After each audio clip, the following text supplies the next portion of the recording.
Big brother. Good afternoon, everyone. If you could please have your seat, we're going to begin this fantastic panel in a couple of minutes now. It's coming.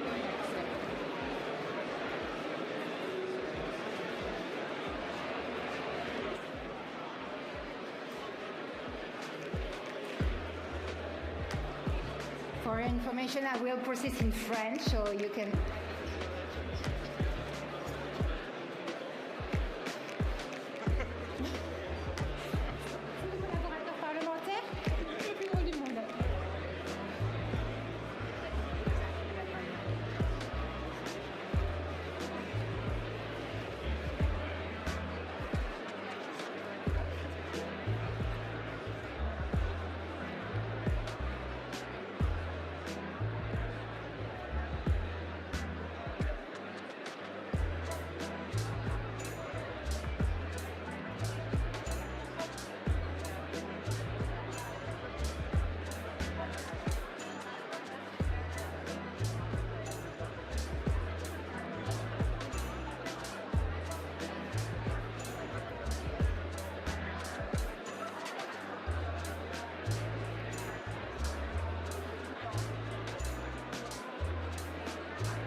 Good afternoon. Good afternoon.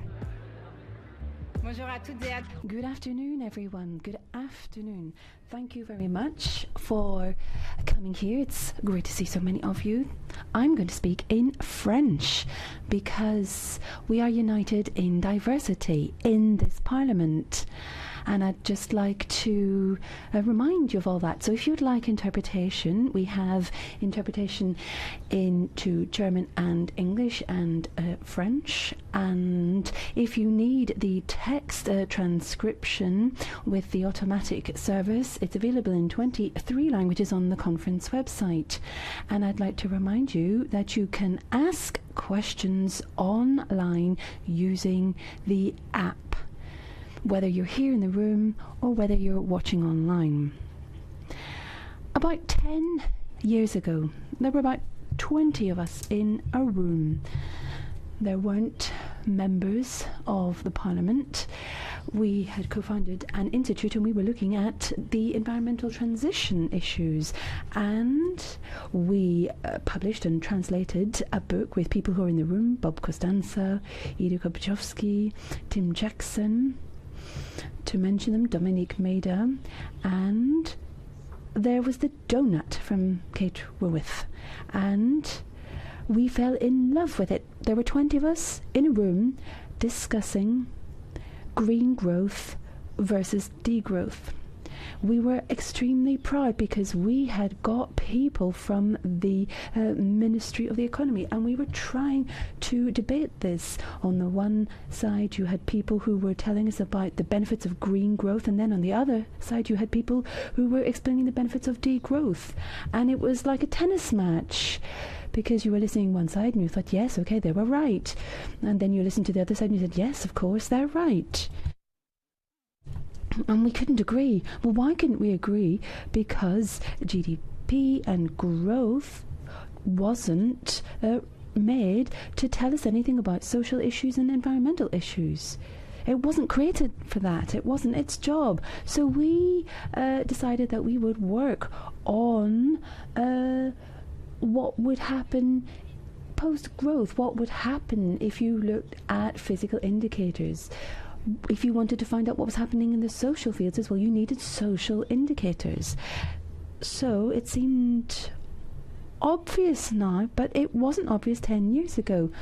And it took a lot of courage, a lot of perseverance, a lot of women. Dominique Maida is one that I'm thinking of, Jany-Catrice and Laurent, Jany-Catrice. These were pioneers,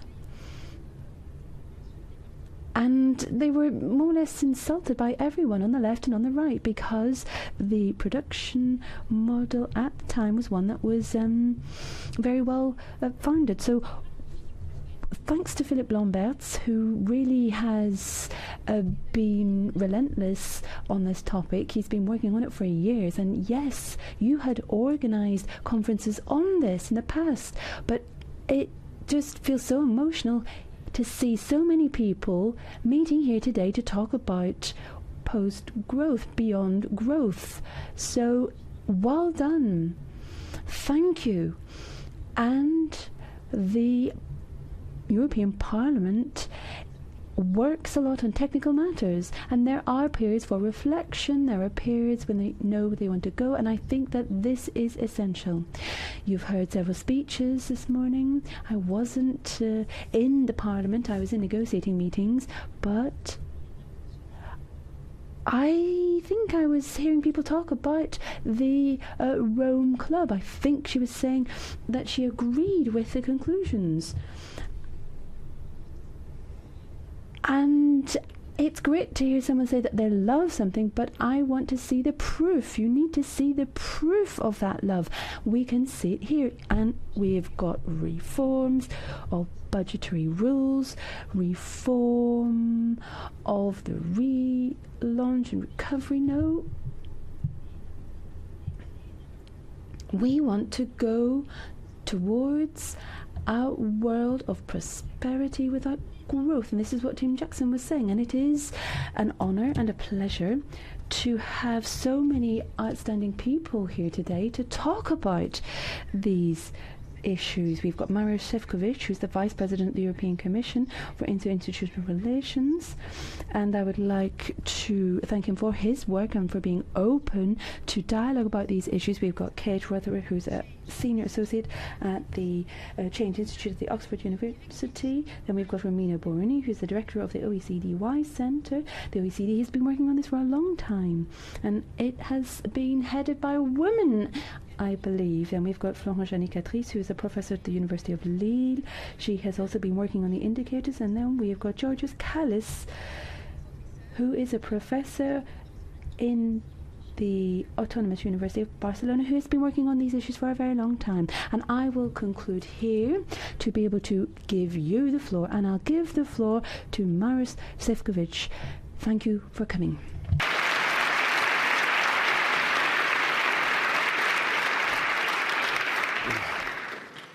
Merci, cher Aurore. Bonjour. Thank you very much. Good afternoon, everyone. Thank you for your kind introduction. And first and foremost, I really would like to thank all of you for coming to Brussels and for making this huge hemicycle as full as I rarely have opportunity to see. And I am so happy to see that there are so many young people who are interested in this very important topic, because it's about you, it's about the future, and it's about the future of Europe and future of our planet. And very rarely I see so many people in such a positive spirit, but I think that today the prize for beaming positive energy across the whole is indeed Philip Lambert, because with him we've been discussing the possibility to have this Europe-wide conference and discussion quite some time ago, and I'm so happy that we collaborated so well as institutions, as a member states and academia, to make sure that you can listen to different aspects of this very important issue, make your own judgment, and I think in a positive sense to push us to go really beyond the GDP.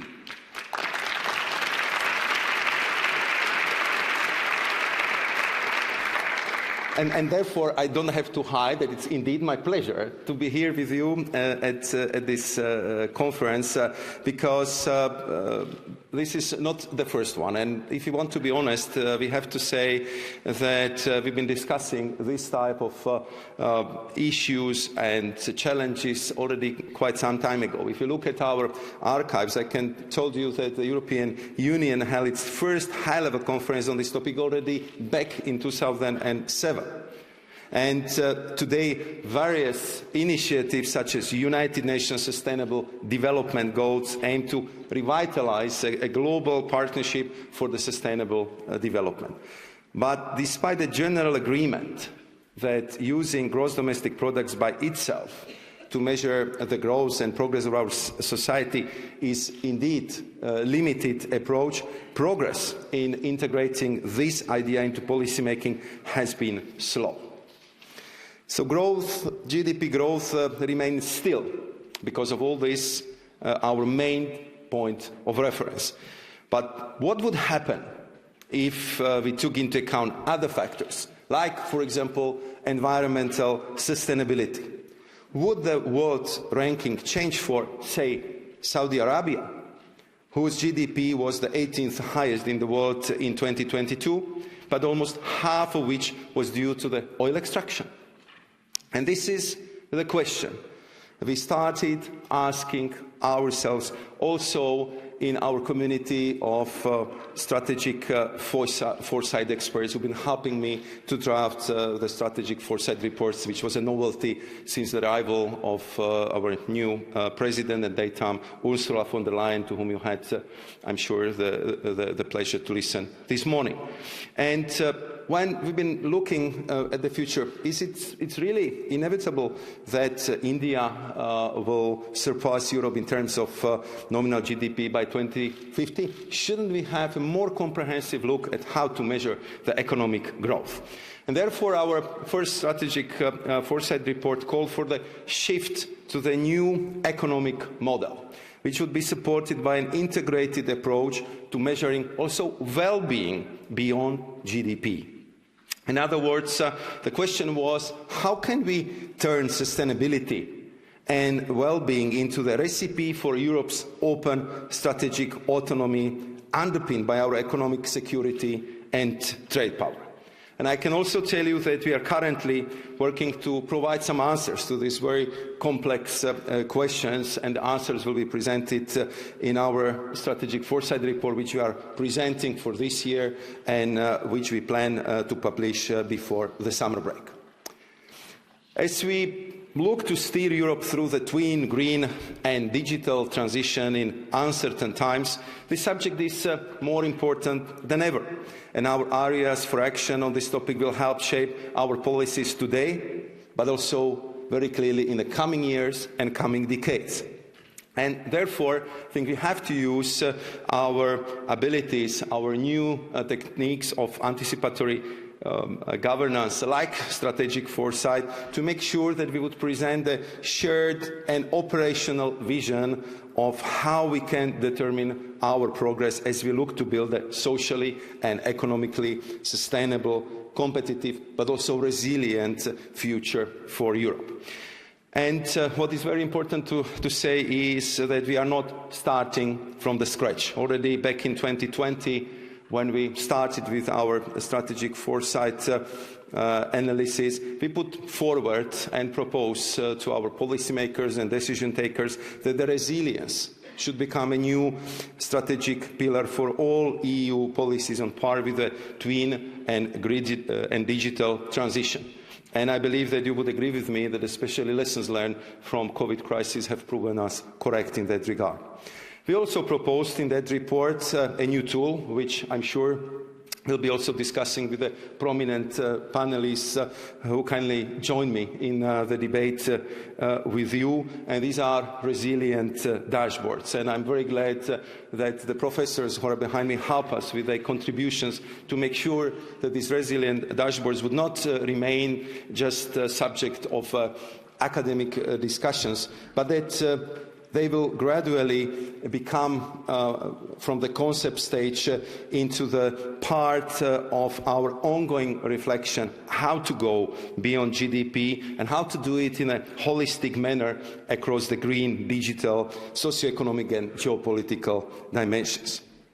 And I think what is very important for you to know that the resilient dashboards have become now an integral part of the country reports that form part of the European semester cycle of economic policy coordination, which is one of our main instruments in the EU, how to look into the cooperation, collaboration and steering of our economies across the member states.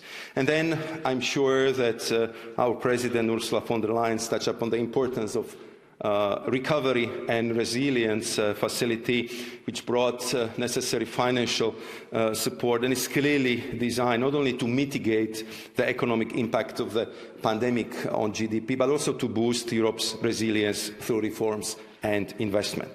So we have made some progress, but it's now time, as I said a few minutes earlier, to take another step forward. GDP remains a useful indicator for economic output, being closely linked to tax revenues and gross national income. But it tells us nothing about, for example, income distributions, quality of life, quality of healthcare, quality of education, environmental protection, or the social costs of achieving that economic output. So we have to, and we are, developing a new monitoring framework to guide our efforts towards going beyond GDP, following up on an area for action that we have identified previously. For the first time, the European Commission is bringing together all the different strands of work on this complex topic into the single framework. This approach is aimed at progressively complementing GDP with indicators for other elements that are important for the sustainable future we are seeking to build.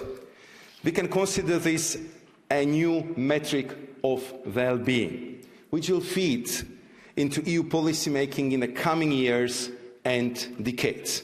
That means the well-being of people today, including different aspects of quality of life. But it also means the well-being of people tomorrow, which will require intergenerational fairness, solidarity and inclusiveness, as sustainable progress should leave no one and no place behind. Additionally, we must also look beyond our borders and measure sustainable and inclusive well-being not only in the EU but also in third countries.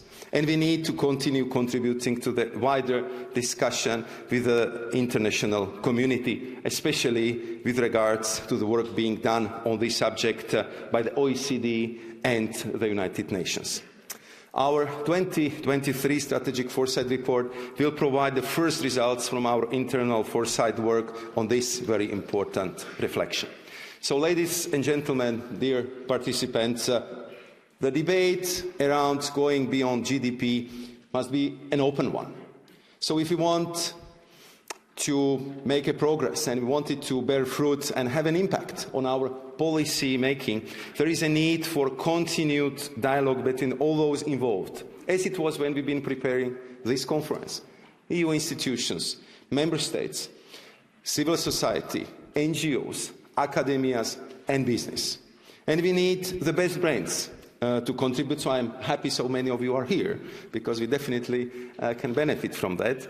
And therefore, the occasions and debates like we have today are so important and are so relevant. This joint effort must continue, as it can help us steer a path to the sustainable, resilient and fair future that we are trying to build for future generations of Europeans. And I will stop here because, as you are, I'm also very much interested to the other interventions, to your questions, to your comments, to your statements and to the debate we will all have. So once again, thank you very much for the interest into the topic. Thank you very much for making this hemicycle so full, and thank you very much for being so supportive and so active on this matter. Thank you.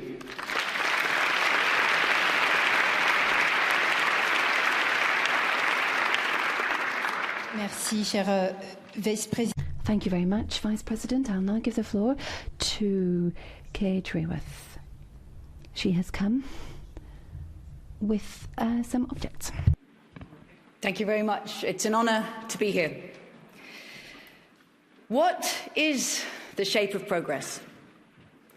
What image do we have in our mind of progress? The 20th century apparently gave us a very dominant shape of progress.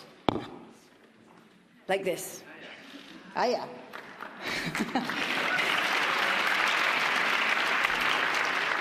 Growth endlessly.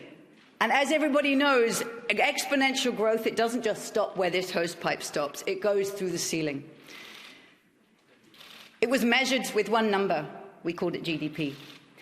The challenge, of course, is that we know that economic activity is resource intensive. It uses energy. It uses materials. And the direction that needs to travel is the other way, because of the massive overshoot we face. So goodbye to the one piece of pipe. We need to start again. We need a new compass for where we actually want to go, a new shape of progress that serves these times, that serves what we already know. So I offer you one. The only donut that actually turns out to be good for us, because you don't need to eat this one. We just need to put it into practice. The goal? Leave no one in the hole in the middle of the donut, falling short on the essentials of life, and leave no one without life's essential resources. But at the same time, do not overshoot that outer limit. That is where we destroy the life-supporting systems of the only known living planet in the universe. Meet the needs of all people within the means of this living planet. Surely this is our existential shared goal. This is a new shape of progress, because it's not endless growth. It's thriving in balance between the social foundation and the ecological ceiling. In fact, I'm going to invite you to do this right now with your hands. Just do this shape. Yeah, here we are. Right? Thriving in balance. And if you do it just close here, it's just like a heartbeat. We already know in our own bodies that our bodies thrive when they are healthy in balance. Enough food, water, oxygen, heat, but not too much. Human health lies in balance. Can we take what we deeply know in our bodies and take from human health to planetary health and create a living world of which we are a part that thrives in balance? If balance is the shape of future progress, we are so far from that right now. As all the red here shows, billions of people in the world fall short on the essentials of life, and we are overshooting at least six of the 9 planetary boundaries. I've no doubt that all of our children's children will tug every one of us on the sleeve one day and say, "Did you know about this? And what did you do once that you knew?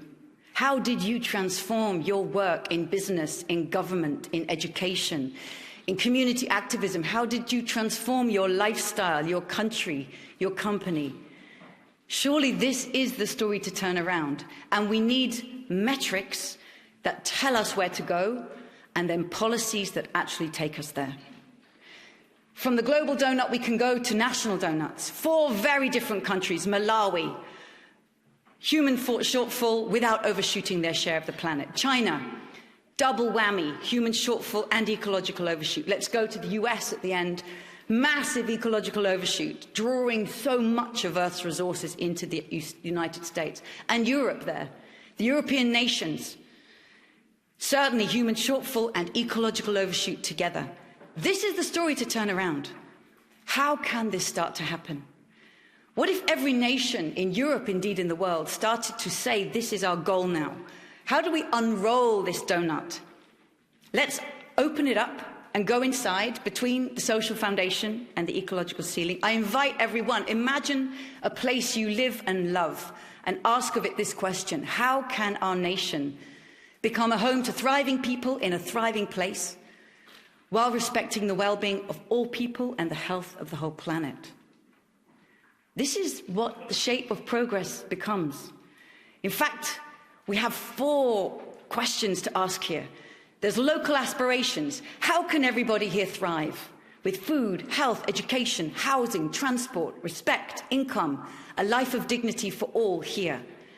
And how can local nature here thrive? How can our cities repair and restore and regenerate the ecosystems of which we're a part? Beautiful local aspirations. But every city, every nation is part of the world, embedded through global supply chains, through global policies, through histories of colonialism, through futures of climate and ecological impacts. We are connected to the world and must take our responsibilities for the whole. So how can we respect the health of the whole planet, come back within that ecological overshoot of energy use and material use, reduce our impact, come back within this single living planet? And how do we respect the rights of people worldwide, the people who stitched the clothes we're wearing, who picked and packed the food we've eaten, who assembled the lights and phones and cameras and screens and made the carpets and all the materials? They are worldwide. We have a right, a responsibility to respect their lives too. So fine ideas, local aspirations and global responsibilities. What if we actually put this into practice? This is where we must now go. We have the vision, now we need the action. There are over 70 cities and regions, and it's begun with cities and regions, not with nations, but cities, districts, towns and regions who've taken this very concept and are putting it into practice in local government around the world. Let me show you just 2. Barcelona is unrolling the donut, gathering the metrics, holding itself to account. This will be the beginnings of the future tool for monitoring whether or not this city is living within the donut. What will be the policies that will actually take them there? How will they reduce their carbon and material footprint while providing housing and education and health for all? This is the 21st century challenge every city and nation must take on. Brussels, right here, a 10-minute ride away. I was this morning in a fantastic meeting, the Brussels capital region, led by Barbara Tracht, Secretary of State for Economic Transition, are looking at Brussels through this lens with all the monitoring indicators, but then following up with policies. She was telling us we are changing the rules, the regulations so that only businesses that are beginning to respect these planetary boundaries can do business here. Public finance from 2030 will only flow to companies that actually are coming into this space. Public money will only fund research and innovation that takes us into this space. Let's put on service public services that ensure the resources we have provide first for the rights of all people, the universal basic services we need in place. The Zoe Institute have created such a compass for the whole European Union, using its own dashboards of resilience, its own metrics. It's time to follow through with these metrics, with policies that turn them into practice. Not a stability and growth pact, but accompanying that with a well-being and sustainability pact, guided by these metrics, because these are the metrics that will take us safely with security, with resilience, with human rights and ecological integrity through the 21st century.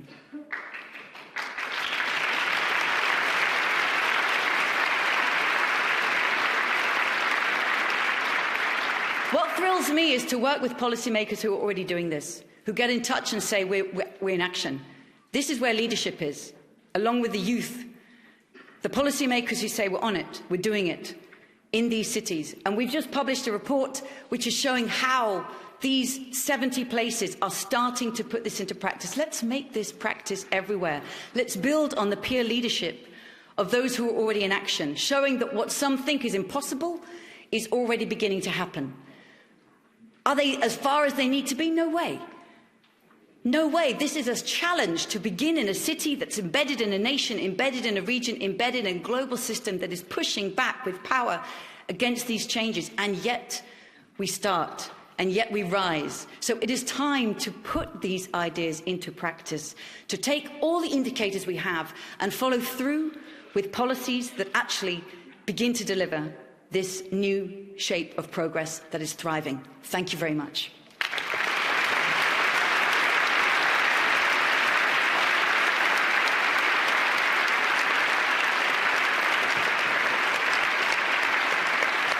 Merci infiniment, Kate. Thank you so much, Kate. I see that donuts have developed well over the last 10 years. And they've been adopted in a number of cities. It's a pleasure for me now to give the floor to Romina Boarini, who's the director of the WISE Centre of the OECD, an institution that has made it possible for us to work extremely well in favour of more social justice in this world over the last few years. Of course, this is going to be very important for the green transition. Please go ahead. It's a real pleasure. Thank you so much for the kind introduction and for inviting the OECD to be part of this very, very important conversation. I think we were all very encouraged throughout the day to see how high is the momentum at the very high level of the EU policy making. Of course, we've been partnering with many of you in the room, with Europe, but also, with the academia. And I see a lot of friends that obviously have been instrumental to set this in motion. Today, I just wanted to focus on 3 quick points because I was here during the day and I saw that the room has a lot of questions, so I really want to move to the most interactive part of the debate. But I want to focus quickly on the why, the how, and the what of the well-being. And so when it comes to the why, again, we heard many today talking about the many interconnected challenges that all societies, all countries of this world are facing today. And those challenges come from this very imbalanced economic model. And we have a problem, of course, it's not just the economy of society, but this is actually endangering the democracy. And so if we can't show the value that our shared democratic societies are, in fact, bringing to us, then we're going to obviously create a real breakdown of the social contract.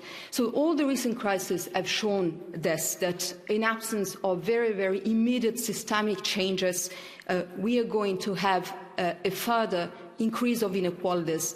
I think it's very clear in these charts. So let me start by telling you about the mental health conditions, and this is something actually that goes well beyond the most vulnerable. In the OECD countries, in fact, about 1/4 of the OECD populations are facing today a mental health issue. In other words, these people actually are reporting a lot of symptoms of anxiety and depression. So this is really a sign that the society is not thriving. And there are groups that are more concerned in the sense that are more hit by these issues, and this is the young.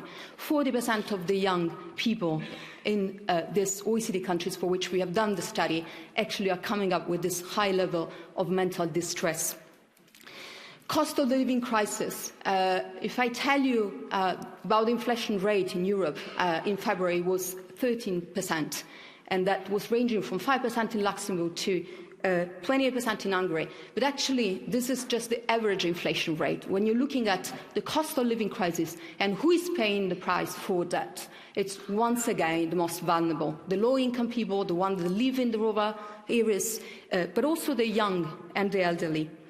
And last but not least, and again, that was said really many times during the day, so I will be very short on this one, 6 of the planetary boundaries have already been overcome, and the ecological footprints continue to grow in many, many regions of the world. So how do we address that? It all starts with measurement. I think in the OECD, this is what we've been doing for the last 15 years, really sort of come up with metrics and a very, very strong measurement framework that could be used by many countries, by many communities. And this is the wellbeing framework that we introduced back in 2011. This is a framework that really focuses on what matters to people, both in terms of their economic well-being and non-economic well-being. So relational, personal, social well-being, all those aspects are actually included in the wellbeing framework. So it's really, really important. I think over the day I heard a lot of people talking about the quality of social bonds of communities, the strengths of communities, the strengths of social relationships, the social capital. So this is included here. And of course, it's not just about the averages outcomes, but also how those outcomes vary across the population. So again, it is important to put a strong focus on the ones that are indeed left behind by the system. And also, somebody this morning talked about the interactions and the intersectionalities here, because a lot of these advantages, unfortunately, accumulate. So we can't just look at the big differences in the system. We really need to understand again how the disadvantages compound across the many life domains. Finally, it's not obviously about the well-being as we know it today. This is about building up for the future, building up resources for the future. So we need to understand what are the key capitals. And this is what we're trying to do in this framework. So we're looking at 4 key types of capital: natural capital, social capital, human capital, and economic capital. Again, how they are distributed in the populations. This is something that very often is actually overlooked, even by the most sophisticated statistical systems of this world. So this gives you a very, very powerful tool to monitor progress. And this is something we've been applying in the OECD for many, many years.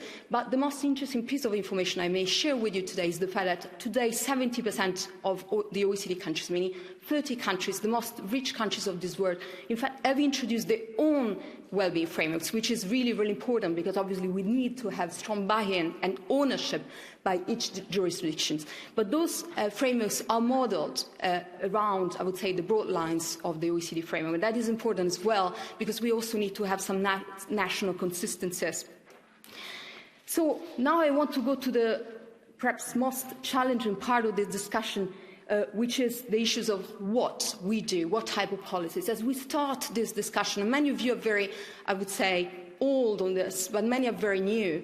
And a lot of questions come to the table. How do we actually do that? So what are the concrete solutions we need here?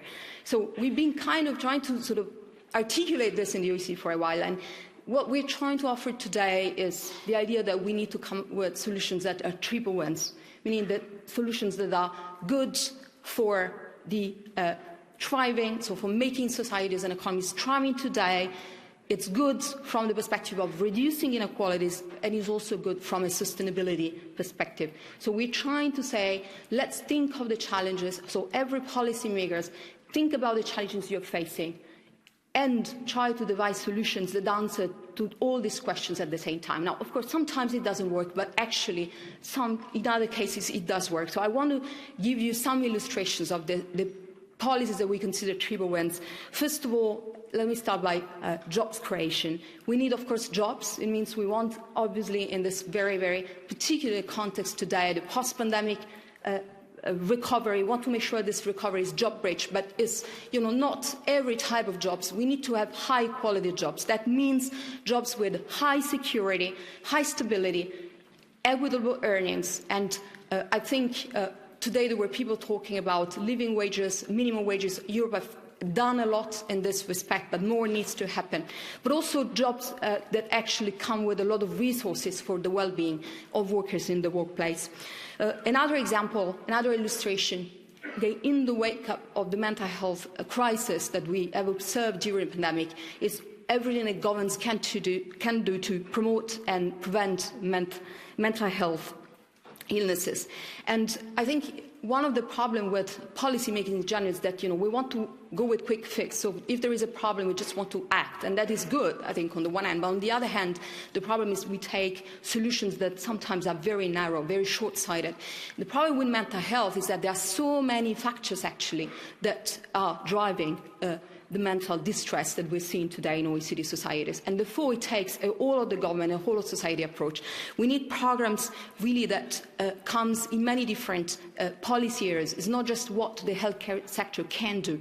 For instance, we need to have strong mental health interventions in schools, but we also have to put together some programs that let's say, leverage interlinkages with the mental and financial health. So, for instance, very specific type of debt relief programs for people actually that are in a very, very in material hardship and material deprivation conditions, and at the same time mentally health. So there are many other important examples of this, and again, so the basic message there that it needs to happen across the board. I have other example. Let me say very quickly about focusing on the disadvantaged children, youth and their families. And I think this is obviously about investing in their human capital. Europe introduced something that is very, very important. It's called the Child Guarantee. This is about providing the adequate level of services when it comes to health, to social services, to education and housing. This is so important. And obviously that comes with a lot of returns. In the previous discussion, we talk about how we finance actually welfare. Actually, the best way to finance the welfare state is invest in human capital. That actually is bringing a lot of positive returns. Finally, how do we green the economy? Of course, it's a massive, huge transformation. We have to do a lot of things. And again, today we heard about sort of rethinking industrial policy from that perspective. But this is also about how we support the vulnerable households who are, in fact, in a situation of energy poverty. So how do we make sure that on the one hand, we can help them, obviously, facing that big transition, but at the same time, we're doing it with price-based mechanisms, because we also have to intensivize the use of fossil fuels. And this is also about supporting the workers, the communities and the businesses that are impacted by the shift of economic opportunities that come along with the decarbonisation. And finally, this is about working with the private sector and making sure that, again, the businesses are given a lot of responsibility and are made accountable about those shifts.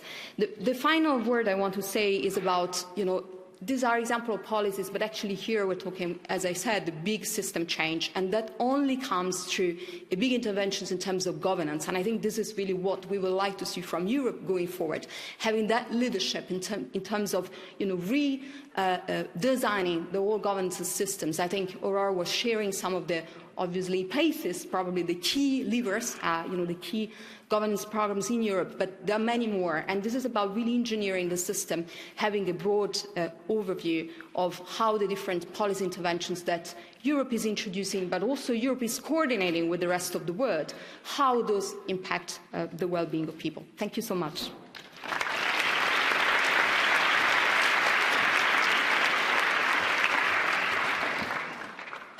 Je ne sais pas si vous... You know that some jewelers are able to see with the naked eye just how pure a particular gem is. I think that Florence Jany-Catrice is just that.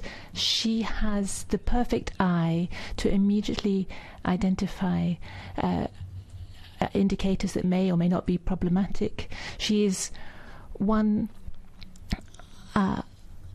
of the people who's the most consistent that I've had the luck to meet in my life, and she's done an awful lot of very important work on indicators, and so it's a great pleasure for me to welcome Florence Jany-Catrice, who now has the floor. I'm really honored to be here, and I thank you, Philippe and Aurore, for this invitation. If we really want to change our goals and shift from GDP growth to social and ecological prosperity and sustainability, we should probably first get involved in a collective introspection on the symbolic and social power that numbers have in our collective life and in our ways to conduct public policies. The socio-historian Alain Desrosières recalled us that the process of quantification or production of indicators needs two steps. The first one is to convene upon and then to measure. And indeed, indicators are really frameworks of representation and of interpretation of realities. They reflect as much as they institute the reality. They make it in a way. They embody the way by which public problems are conceptualized and solutions imagined.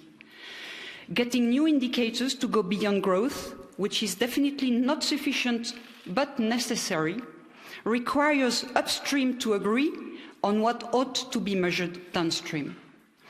Now, why is this question being asked today?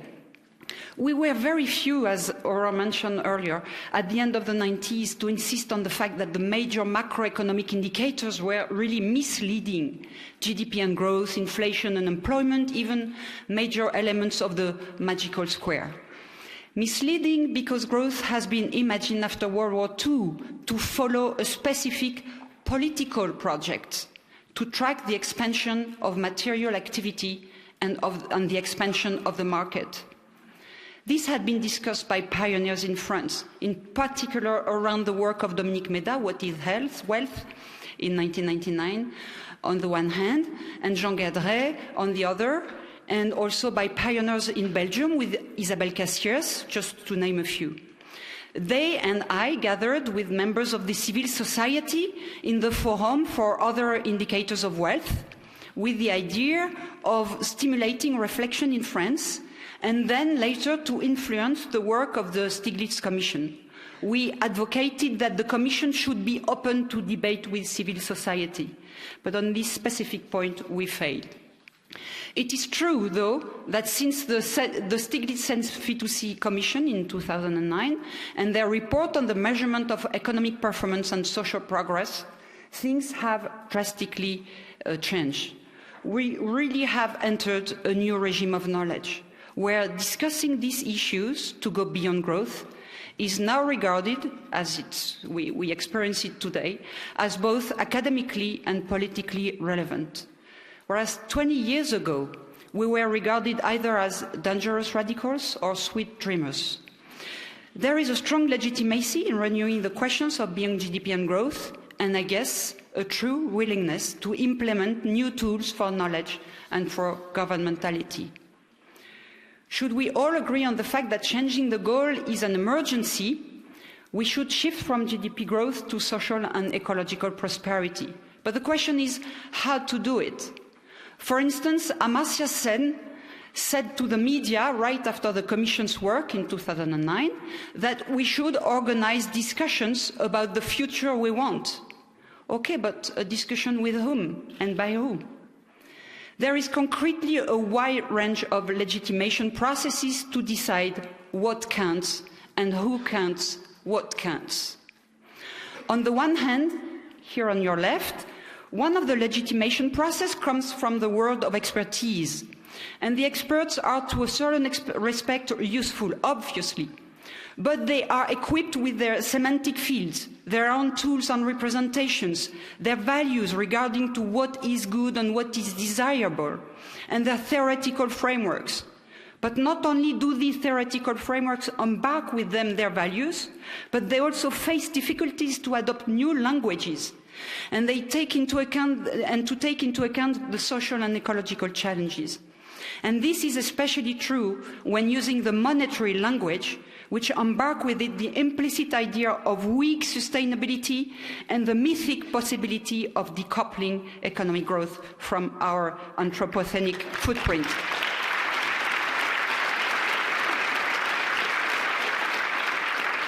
On the other hand, here on your right, another legitimation process comes from the world of the individual. This world is often called up on the fact that social prosperity, very often translated in this world into happiness, would be far too subjective to be embodied with objective indicators. But in this world, these subjectivities are grounded on the spontaneous revelation of individual preferences. And the idea behind is that the sum of these individual preferences would form the collective interest, as if the sum of our total spontaneous individual satisfactions could mechanically conduct us without institutions, without political choice, to a collective happiness. In between, there is plenty of room for a third path, probably even more than a third, which I qualify as the world of citizens. Here, the aim is to develop temporary shared conventions about well-being for all and for social and ecological sustainability. All the experiments grounded on that world show that it is also a very important by-side way for fostering democracy. In this world, the idea is not to talk to everyone, but before all, to listen to communities' voices. In this world, the idea is not only to measure the level of democracy, but to practice it. The third path has been experienced in many territories all over the world. It requires, among other things, a strong communication ethic, a true willingness for the inclusion of the voice of all. I have myself conducted different experiments based on this world of citizens. It's very demanding. It's also time-consuming to build an index of social health and an index of ecological health. The combination of both is one way, there are others, to track the possibility of territories, local places, to be or not virtuous on the path of their social health, on the path of their ecological health, and on the possibility of being on a virtuous path on these two intertwined sides of our common humanity. I thank you very much.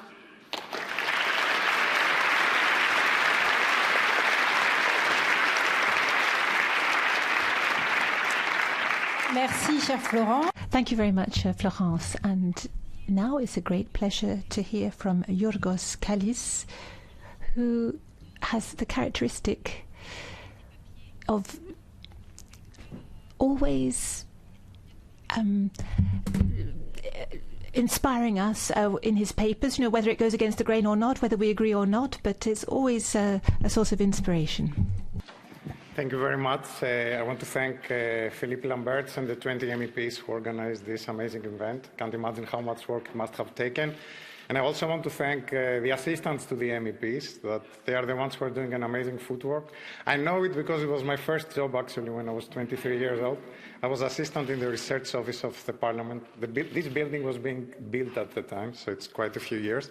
But I know how much work it takes just to do your normal job as an assistant, and I can't imagine how much on top of that to mount all these things here. So thank you very much.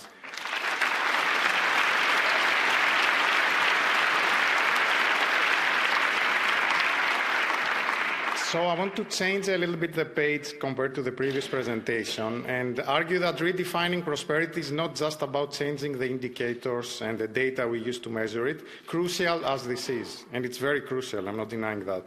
But I want to argue that it is also a lot about listening to and valuing different existing models of prosperity that are under attack. Models other than those based on a one-way future consisting only of growth. No, sorry. Yeah. So I want to talk about the Mediterranean approach to prosperity, but let's see what is this. So we in the West, and I talk about West in a general sense here, tend to take the meaning of terms like progress, prosperity, or development for granted. But as the recent scientific research on the so-called pluriverse of post-development shows, there are many, many different ways civilizations across the world have thought and practiced the good life and have come to conceive well-being. From Buen Vivir and Summa Causa in Latin America to Ubuntu in Africa, Swaraj in India, Ibadism in the Arab world, or Hurai among the Chinese Tuva people. I didn't know all these different visions of well-being, and I learned them by reading this book by my colleagues. As a Greek, I'm Greek, you might have guessed from my name, I'm particularly keen on Mediterranean versions of prosperity, visions that chart, in the words of the late Italian sociologist from Bari, Franco Cassano, a different path that by decommodifying at least in part the sun and the sea, makes them become again shared public properties and the center of Southern identity.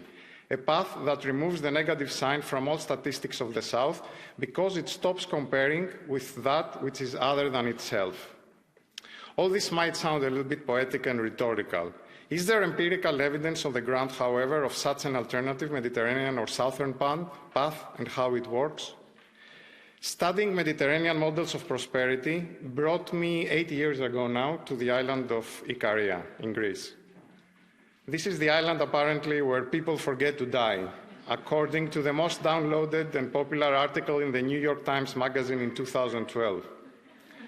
The New York Times shared there the story of Stamatis Moraitis, the guy in the picture, a Greek American who diagnosed with terminal cancer in 1976, moved back to Ikaria to die.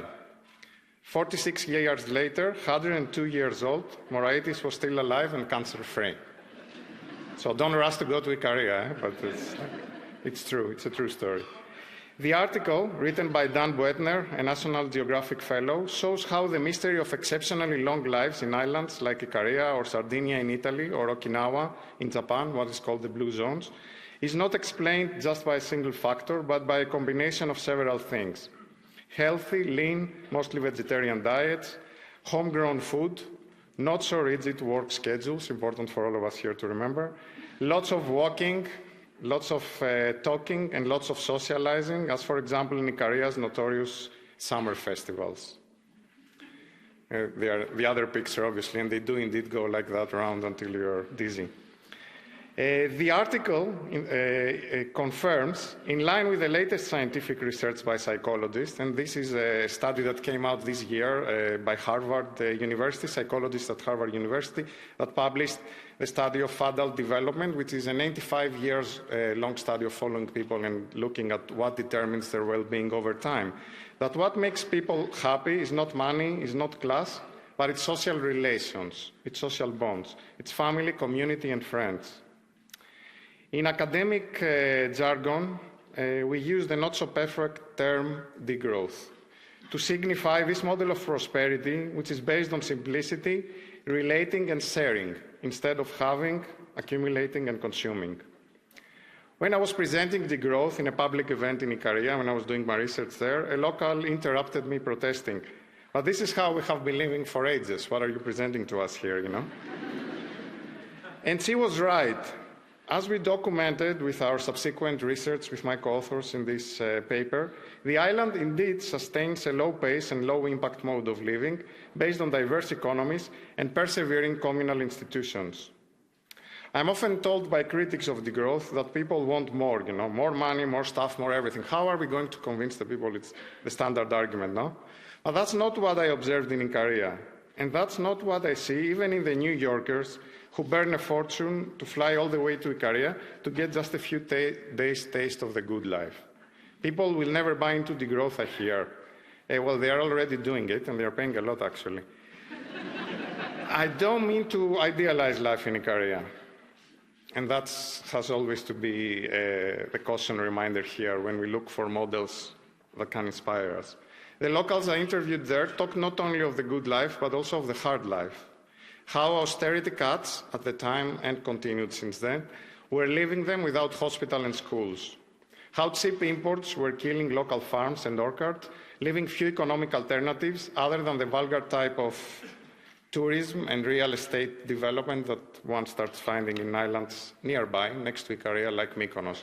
And in Greece, that's like a very important part of the public debate right now. The destruction of the islands and a way of life, of summer life, that has been important for all of us Greeks, in the name of tourist development, money from tourism, paying the debts in the name of GDP growth.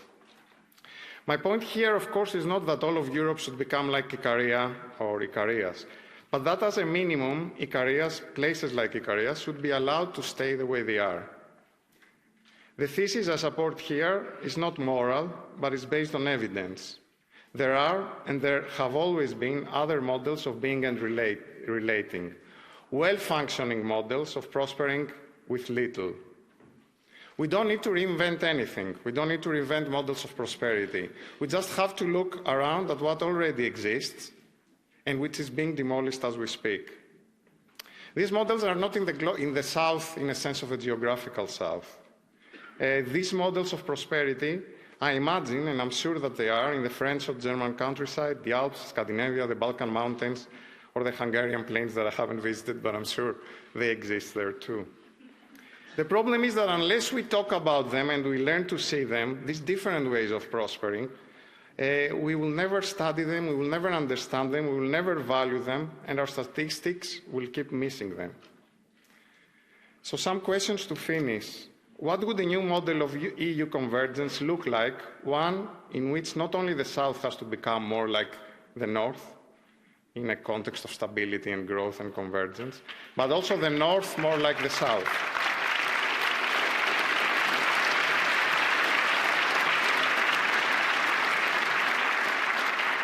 And as I said, to avoid the labeling of a romantic Greek here, I mean South, not geographically, I mean it figuratively and in terms of center and periphery. How would we measure progress in regions like Icaria with metrics other than those that put a negative sign on their presumed backwardness and underdevelopment that supposedly needs help in order to modernize and grow? What would a Commission programme bound to support alternative beyond growth models of development, really beyond growth models of development in Europe's peripheries would look like? What policies and what moneyed interests are destroying right now such peripheries in the name of development and modernization? And importantly, how can we generalize the wisdom we find in places like Icaria, bringing healthy diets, local, low-impact food, sustainable work schedules and rhythms, and communal forms of producing and celebrating all over Europe? I am a researcher and I like to pose questions, which is a comfortable position. The good thing is that the European Research Council has decided to support us, me, my colleague Julia Steinberger, and Jason Hickel, to develop 6 years of research asking this and many other questions, and I think we're going to come up with some tentative answers. But I think there are many clever people also in this room, and I'm really happy to discuss them with you. Thank you.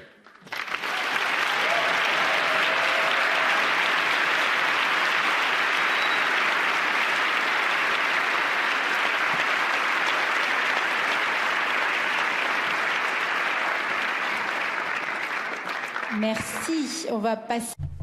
Thank you. Now we'll move on to questions. So, technology. We've been talking about technology and beyond growth, but technology today is going to help us ask questions. And they have been ranked due to popularity. So the first one is for Raworth. I'll let you. Growth agnostic or actually advocates for degrowth and post-capitalism? Do you want a quick answer? Okay. Donor economics intends to be applicable to a very wide range of countries. So it's being put into practice in Malaysia, in South Africa, in Chile. So it's relevant to many countries. And in that sense, it says be growth agnostic in the sense that this is not what we're aiming for. We are aiming to be regenerative and distributive by design. When we come to the high-income countries, the ones that, as you could see from the graphics, massively overshoot planetary boundaries, the imperative is to come back within planetary boundaries, what people call degrowth, right? Come back, reduce material use, reduce energy use. In that sense, to me, it's the same as degrowth. When we're talking within high-income countries, yes. And can those countries have ongoing GDP growth at the same time. I have seen absolutely no evidence that it's possible for those countries to continue pursuing GDP growth while reducing their material and energy use at the speed and scale that's required.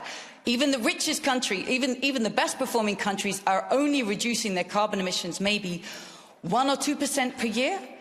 They need to be cutting around 8 to 10% a year. So we're nowhere close. And that's just carbon emissions. Material use is not even beginning to decouple. So to me, it's extremely important to end the growth dependency that is currently written into high-income countries across the whole of Europe and the US and all high-income countries, to end this growth dependency so that we can actually create economies that thrive. So yes, I believe it's time to go beyond growth in the very true literal sense, to go post-growth, free of growth dependency, so that instead we could become regenerative and distributive.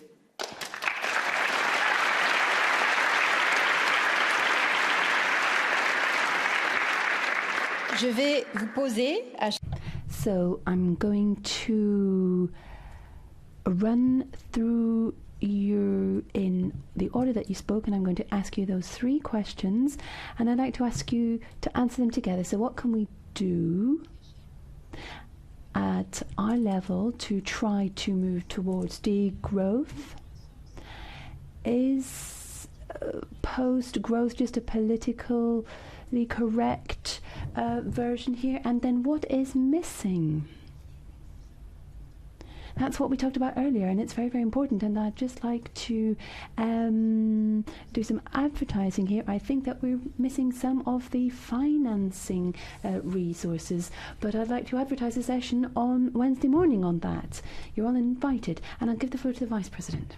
Merci beaucoup. Thank you very much, and it was really fascinating interventions. And I would like to thank all the panelists for the interventions, and also for all the applause, because I think it was, as they say in French, bien mérité.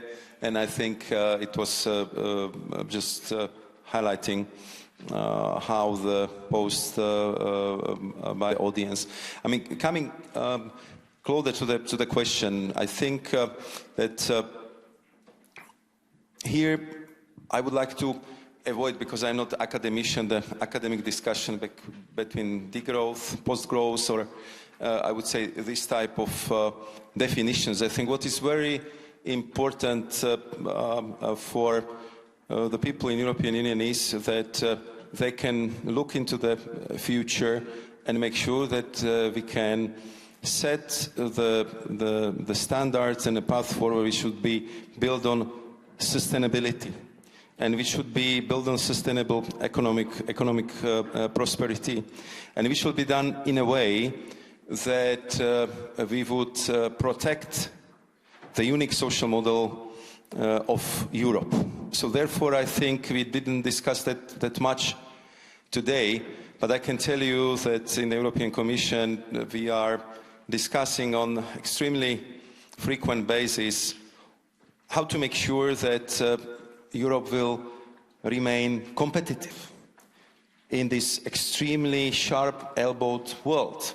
We just simply see that trade policies, economic policies, especially of the big powers, are becoming enormously assertive. And how to make sure that our economy would be that competitive, that it would guarantee us also in the future decades that we will have that social standards and that well-being which European citizens rightfully expect, and that we can evolve it into the future. How to make sure that our healthcare would be better. How to make sure that we can invest more in sustainability, in environmental protection. How to guarantee that the future generation of Europeans would have proper skills to be very well placed on the labor market, where the dynamics of employment is changing so dramatically that the top 5 jobs which are now sought by different employment agencies just didn't exist 10 years ago. And that's the dynamic which we have to understand and prepare our future generations to deal with it. So how to make it in a sustainable way, and at the same time, have enough resources to protect and preserve a unique European social model.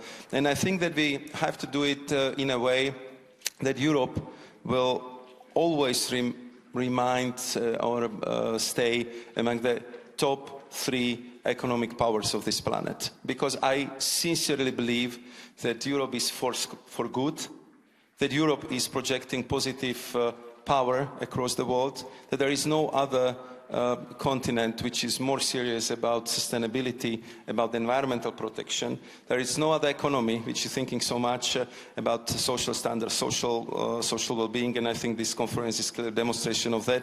And therefore, I think we need to put a lot of thought. I'm very glad that the European Commission, our joint research center, is already diagnosing, analyzing and working with many of you on what could be the alternative model to the GDP. How can we measure the economy in a more creative way? How can we do it in a way that it would fully respect the sustainability and the well-being of our society? So these would be, I would say, the answers I would get, that for me, sustainability and the well-being of our citizens clearly should be at the center of our thinking, even if it comes how we would measure economy in the future. Thank you.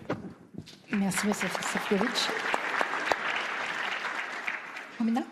Yes, thank you so much. I think I'm going to take it from the last point, because which is what the Vice President just said, but also the very last question in terms of the sort of the big elephant in the room, which is, I think, how do we sell this to the rest of the world?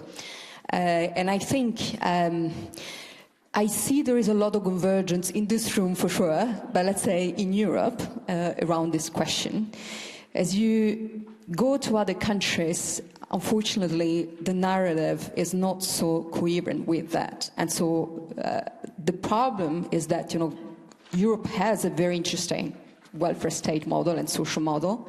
We want to make sure we are elevating the understanding of other countries, you know, to see how this can function, but we can also sort of we need also to answer to some questions related, you know, to competitiveness and other elements, right? So I think that is perhaps something we should discuss a little bit more. And one way perhaps to go about it, so it goes back to what we can all do and take from the discussions today, is that the solutions, the things that are working today, I think it was interesting. There were, you know, some of the CEDAs that Kate was talking about, but also some other before talk about the experiences of local communities, or all those community-driven initiatives, the different alternative economic models. Those to me are quite credible examples and approaches that could be shared. I'm not convinced it's the only way. I think we also need to have other discussions around global governance, and I'm not sure, you know, we can have it today, around the financial system, as you just said. But there again, there is an issue in terms of the jurisdictions don't agree. So how do we, you know, start a conversation, and how do we build bridges, you know, across, you know, policy communities that right now don't necessarily have the same answers? To finish, how do we frame this? Do we have to talk about degrowth, post-growth, alternative models of growth? I have to say, coming from the OECD, this is a very challenging question. And I tend to say, let's not talk about growth, let's talk about well-being, let's talk about jobs. You know, let's talk about the things that really matter to people, sufficiency as well, which goes back to, I think, to the point of balance, etc., etc. So let's focus on jobs, let's change the policy objectives, and then, you know, we may have or not some type of growth.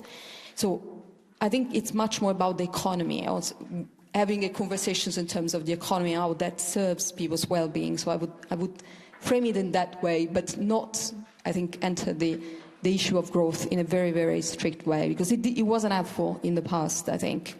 And so we're still in the phase where we have to build consensus across. Merci. Je tiens à rappeler. Thank you.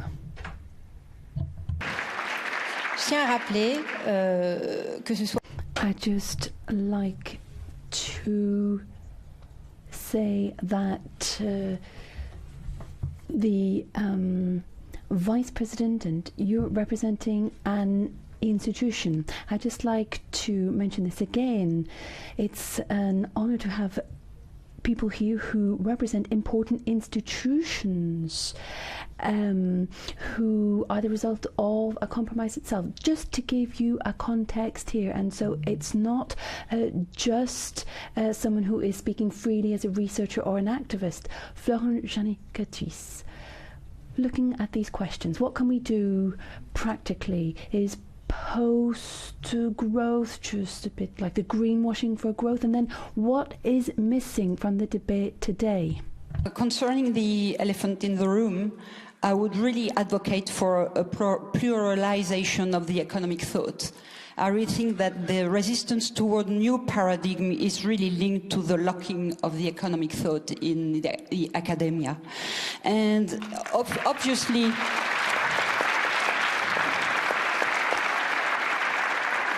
there are some so-called Nobel Prizes that become progressive, but we would have liked them to become progressive before having their Nobel Prize.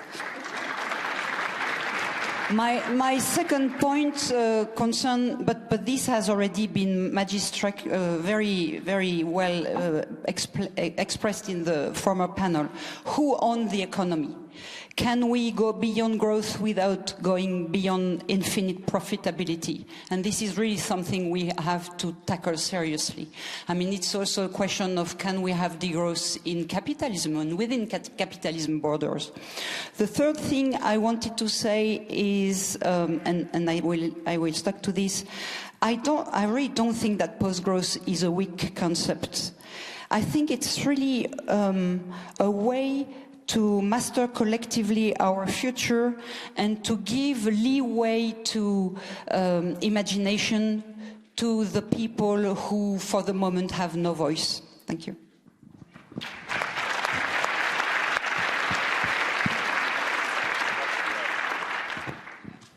Do you want to answer to the question? There was one for you, I think, but I can't see it on the screen right now. At the top. Ah, at the top. Okay, it was at the bottom of the screen. It's the top. Okay. There is one question for nice one. Can they use, yeah, good research question. You know, we're going to investigate it.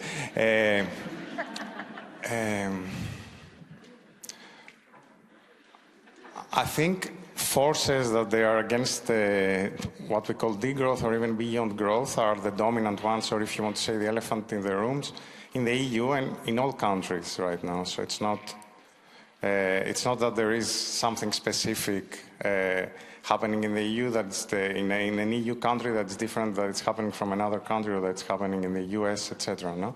So it's not that the ideas we are discussing here or the ideas that some of us share and others are discussing with us now are dominant. And there are very powerful forces that they don't see their interests aligning with this direction, and they are there to stop it. So there are very strong forces against degrowth projects in the EU and elsewhere. At the same time, EU institutions are as any institutions in any country that is democratic, or at least there is a certain degree of democracy through which people can control these institutions, are there up for change, for participation, and for countervailing these forces. And I think this is what is happening here.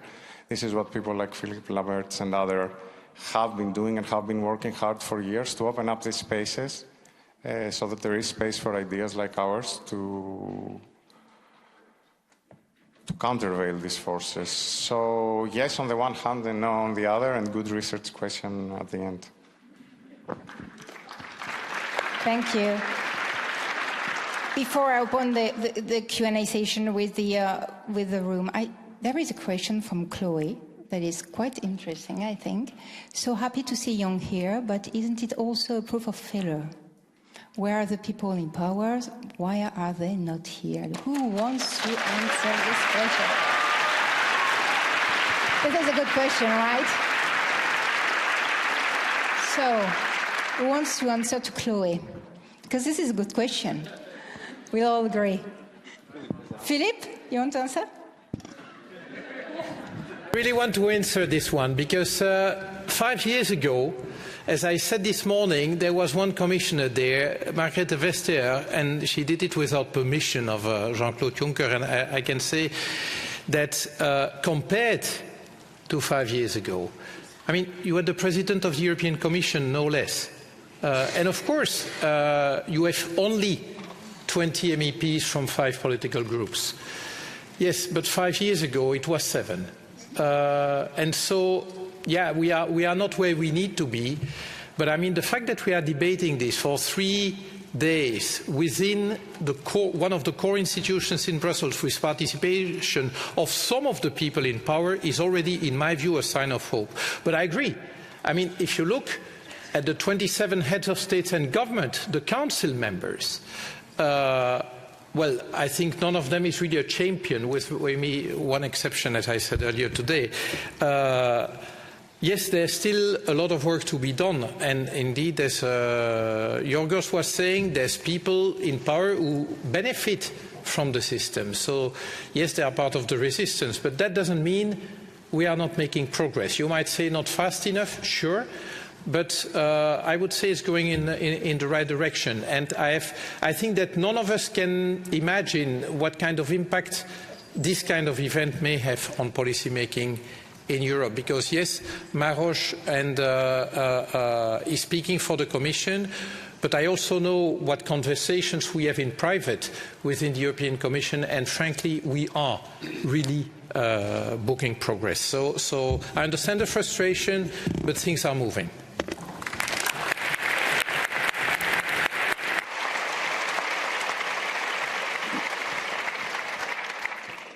Thank you very much, Philippe. This is how the ideal interinstitutional cooperations look like. So not only in preparing, I would say, this conference, exchanging the views to have, of course, the official discussion debates, so interesting as we have right now with all of you, but also to kind of brainstorm together, and this is indeed happening, and that's, as you said, the sea change, because I work for the EU institutions also for quite some time. What is also, I would say, very important to underscore, and I just want to bring the more hope and optimism in our discussion, is the fact that you would probably recall that there was a very important social summit in Porto, I think it was 2 years ago. And of course, in the preparation, even of informal summit, there is, I would say, of course, the work going on the level of the ministers for European affairs, ambassadors, and so on and so forth. So I would say that the whole machinery is in place. And I'm referring to this only because the result of these discussions and debates, there was very strong declaration on the pillar of the social rights. And for me, that was very crucial phrase included into these conclusions, and I think that was already indicator that we would have this conference, and I would like to thank Philippe and our colleagues from the European Parliament to put so much effort in it, because it says from the level of the all European heads of states and government that we have to look into the way how to go beyond GDP. So it's not only on the level of the grassroots, it's not only on the level of the academicians, but I think the crisis through which we went over the 5 years kind of brought new perspective also to the top political leadership. But I believe that the professor with me would agree that the GDP concept is so much anchored into, I would say, daily work of all economic institutions, banks, IMF, and you name it, that we really have to work very hard to bring this, I would say, new perspective of the economy, understanding of the new possibilities, how to achieve prosperity through the sustainable policies. And I think that today, and I'm proud that I'm from Europe, because Europe is one of the economies which could prove it, that the last year, despite of all the crises, we generated more electricity from sun and wind than from fossil fuels. That despite the difficulties we have in economy, we further managed to decrease CO2 emissions and then still sustain the growth. And it was one of the most difficult years we went through since Second World War. So Europe is a living proof that it's possible. And I think that the debates like we have here would contribute also to the academic, but also to the expert econometrists thinking What would be the alternative? How can we measure economic better? How can we really incorporate the well-being, social standard and sustainabilities in a way that it would be more and more acceptable, not only in Europe, but we need to achieve it on the worldwide scale. And that would be my invitation to further this debate, and also to bring some hope that now it's much more present in the discussions also on the top political level. Thank you, merci. Thank you so much. Now it's time to open a Q&A session, not only with an application, but with real people in the room. So I will start with a woman. I have a rule, no man if not woman first. I saw this lady first, I'm sorry. Yes, you need to press, yeah, and Hello. You can talk. Hello? Right, okay. Hello, Nina Litzius from the Saxon Textile Research Institute. I would like to go back to the youth question. I think the way I understood this question was rather not a critique of the conference organizers, but rather an observation of the fact that there are young people in attendance. And of course, this is amazing that young people are participating in such organizations, such conferences, etc.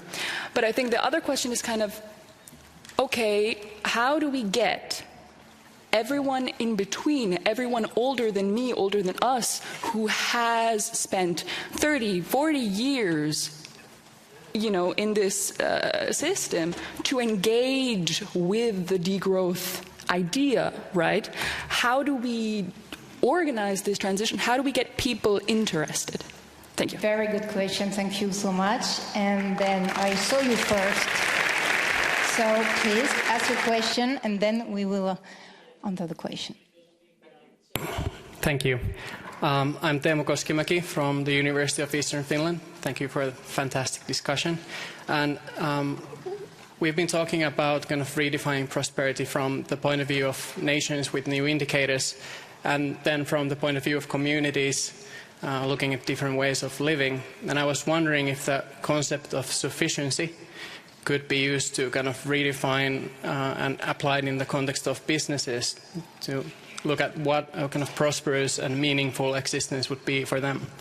Thank you. Thank you. So you have 1 minute each to answer to this very easy question. Giorgos. Yeah, on business, I haven't done a lot of thinking. I think Kate has much more interesting things to say to that. About the dialogues, I don't see the debate around the growth being generational. I don't think there is a young generation that talks a lot about degrowth and then an older one that doesn't. Many times, for example, in Greece, when I was presenting degrowth, it was the opposite the problem, that everyone was an elder in the room. And they were saying, where are the young people? Why are the only ones that care about it here? So I think it depends on the context. It depends on the process. And there is a specificity here why there are many young people in the audience, etc. But I take the point that there is a need for dialogue between people who might not have been familiar with the idea, the proposal, what it means behind it. They might have an initial reaction to it. People in positions of power, but also common people in everyday life. And the rest that talk about it or think around it. It's something to be discussed, to be debated. And I think this is also what is happening here. And I really appreciate it. Thank you, Kate. I'll come back also to the elephant in the room question. The elephant is always in the room. And in fact, of course, this is its trunk. The elephant is a world of enterprise. One of the elephants is a world of enterprise that is designed to deliver maximum profits, right? So to the design of business. So many companies have approached us at Donut Economics Action Lab and said, we're interested in what would it mean to do business that actually helps bring humanity into the donut. And always we say to them, we don't want to talk about the design of your products. I'm sure they're wonderful, but we don't want to talk about the design of your products. We want to talk about the design of your enterprise itself, the deep design of what an enterprise is, because that will determine what you can be and do in the world. What is your purpose? Why do you even exist in the world? What are you in service of? Are you in service of yourself or transformation? How do you network with your customers, your employers, your suppliers, your relationships? How is your enterprise governed? Who has voice in decision making? Is nature on the board? Are the workers on the board? Are supply chain on the board? How is this enterprise owned? By venture capital and shareholders, by a family, by an entrepreneur, by the workers, by a cooperative? Because that will determine, crucially, how it's financed. Where that finance is coming from, what that finance expects and extracts. Does it extract finance for maximum return of profit? Or actually, are we transforming the deep design of enterprise to be in service to humanity? And of course, transforming finance is the deepest redesign. I really think we have a system right now which is finance versus life, and we need to turn finance in service to life. So that is the elephant.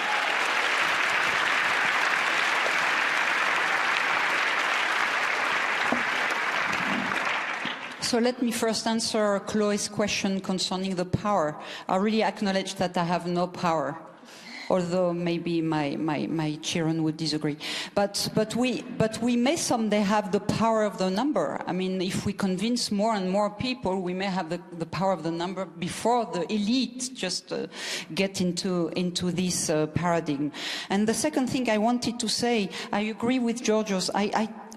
I don't exactly see huge differences between generations, although I do not deny the fact that there are plenty of differences between generations. But I think I'm really stuck to my maybe old-fashioned way of seeing the differences between the social class and the struggle between the social classes. And concerning this degrowth issue, I think really we have to come back to this inequality issue, and we won't go beyond growth without tackling at the same time social inequalities, economic inequalities, and degrowth. Thank you. Romina? So on power, maybe I share a piece of good news with you all, which is one of the most powerful global fora, which is the G7. Just a couple of days ago, the finance track of it, in fact, came out with a declaration about the fact that finance ministers of the G7 want to use multidimensional well-being indicators to look at the impact of the economic policy. You can look up for more information. We've wrote the report, but I think that shows that the conversation is moving. Question, I think, is it moving fast enough? We will see. But I think people in power are attending this conversation. I think they are slightly and slowly getting there. The youth question, yes, I think that's an interesting one. I think not so sure about the generational divide in terms of growth versus degrowth. I think the young generation is probably divided there, but there are things such as purpose, for instance, that speaks a lot to them. So maybe that will be my entry point. And inequality as well, but also things around care and the fact that people care about the others, solidarity. These are really, really things you hear a lot in the new generation. So the sort of values, I think, they are much more present than in the previous generation. So I would use those. Sufficiency in business, to some extent, I think the job that the Commission is doing on double materiality goes there, because it does recognize the fact that it's not just about profits, and financial value of enterprise is important, but only to extent that we also recognize the value of people and planet. So I think that goes a little bit in that direction. Thank you so much. And to conclude, Vice President Šefčovič.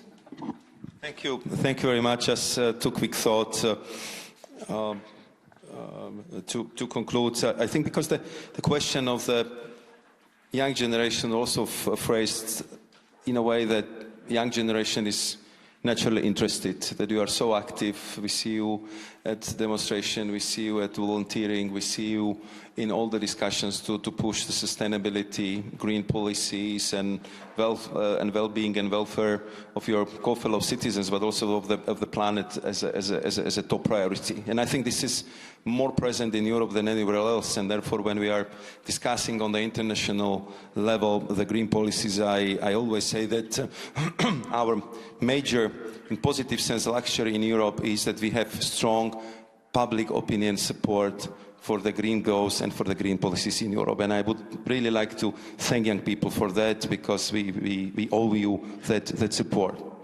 How to get also the elder generations to be more involved and interested in these discussions. And I think here I would use the argument I'm using with my own children, when we have sometime having a more intense debate, I tell them, just remember that the people who wish you really the best for all their life are your parents and your grandparents. And therefore, I think that the argument should be done in a reverse way, that if you, parents and grandparents, wish as well, please engage with us in the discussion how to change these well-established models, pattern of behavior, pattern of how the economy was conducted for many, many decades, because simply, I mean, in 10, 20, 30 years, this world would look totally different if we wouldn't act now. And I think that's a very strong argument, and every parent, every grandparent would clearly listen to that. And the last point, which I think we just touched upon briefly, was that I think that for the future prosperity and economic development, what we need to figure out, and I see that from the crisis to the crisis, we didn't, this is how to address inequalities, how to prevent the situation that after each crisis we see that these social scissors are more opening than closing, that always, I would say, this really super rich layer is becoming a little bit thicker, but the vulnerable parts of the society are becoming bigger. That's simply not healthy, it's not sustainable, it's not good, and it's not socially responsible. So this would be my two answers why also this conference and this debate was so important for now, but also for the future. And merci. Thank you so much. Thank you so much for this debate. And as Giorgos recalled us today, social relations are very important to live a long life and a happy life. So it's time to put an end to this meeting and to get outside of this room and have some time for real life and for social relations. Thank you so much. And thank you again, Philippe.